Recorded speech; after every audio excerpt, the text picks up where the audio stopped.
Well, hello, my little presentation genius, reluctant storytellers.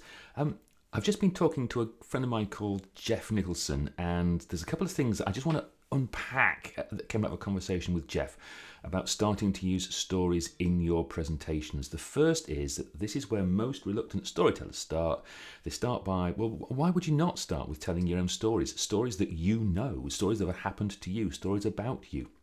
It's blindingly obvious because those are the stories you're most comfortable telling. Those are the stories that you know best. Great, as far as it goes.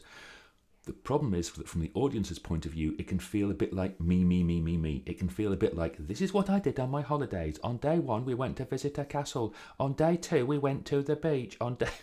I'll stop before my childlike impression freaks anybody out.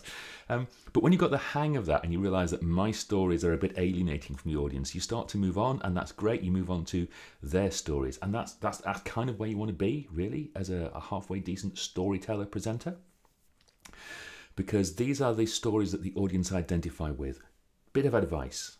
Firstly, you don't want to tell literally their stories in the audience because that's a wee bit too challenging. Let's face it, presentations are supposed to change something, and that by definition means you're going to challenge your audience's behaviour. So if you're saying, you there in the audience, this is a story about you, it can be a bit, and the audience go on the defensive, and when they're on the defensive, they don't learn, and when they don't learn, they don't change. It's pretty darn simple. So when I say their stories, it's not so much about them as people like them. So case studies and analogies and things like that.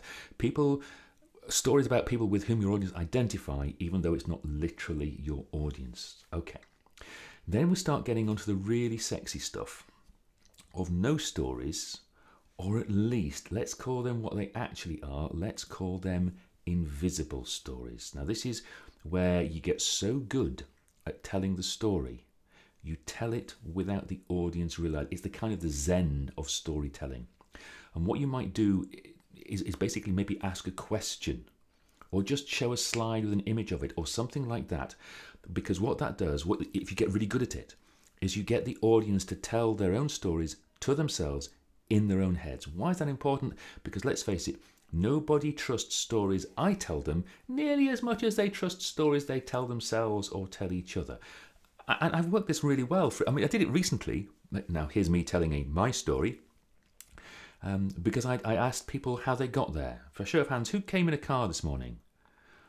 And the story you do at that point is you turn to somebody and you go, did you find it as difficult to park as I did? Or have you got, have the staff here got some kind of magic sneaky trick that you know about where you...